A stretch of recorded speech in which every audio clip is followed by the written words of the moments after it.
کیا سی پیک ہے نتیجہ اس تمام تر سچویشن کا، اور جو اقوام متحدہ میں جو امریکہ کے ساتھ ابھی ہوا، یہ تمام تر اس کا غصہ ہے؟ دیکھیں، پہلی بات تو یہ ہے کہ ہمیں قطعی طور پر اس چیز کو نہیں بھولنا چاہیے کہ اس طرح کے بیانات سے، اور اس وقت میں جو ہماری معیشت ہے وہ ڈوبتی ہوئی معیشت ہے، اس سے کوئی انکار نہیں کر سکتا۔ آج ڈالر 111 روپے کا ہے اور 120 کی طرف بڑھ رہا ہے۔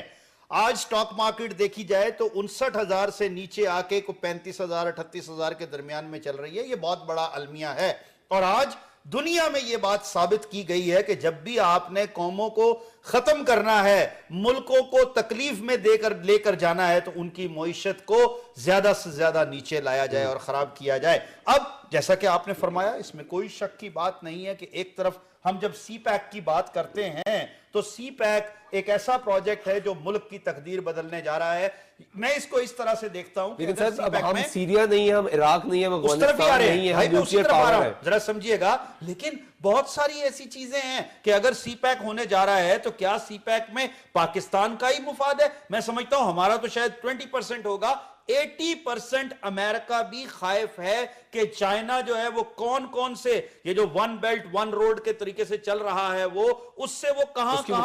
سمندر تک پہنچ رہا ہے، ایگزیکٹلی، اور کس طرح سے اس کو روکنے کا کہا گیا۔ پہلے اپنا نمائندہ بھیجا، پہلے صدارتی نمائندہ پہنچا، ہمیں کیا دیکھنا ہے، یو ٹرن لیا گیا درانی صاحب۔ دیکھیے ہمیں کیا دیکھنا ہے، ہمیں یہ دیکھنا ہے کہ اس میں کوئی شک کی بات نہیں کہ ہم از خود قطعی طور پر امریکہ کے سامنے نہیں کھڑے ہو سکتے۔ ابھی بہت اچھی بات یہاں کر ہوئی، یہ بدقسمتی ہے ہمارے قوم کی، ہمارے ملک کی، کہ 4 سال سے زائد آپ کے پاس فورن منسٹر ہی کوئی نہیں ہے۔ آج خواجہ صاحب کو جب لوگوں کو اعتراض ہوگا، ایٹ لیسٹ میں یہ کہتا ہوں کہ کم سے کم وہ جا کر چیزوں کو پریزنٹ تو کر رہے ہیں جس طرح بھی کر رہے ہیں، کیونکہ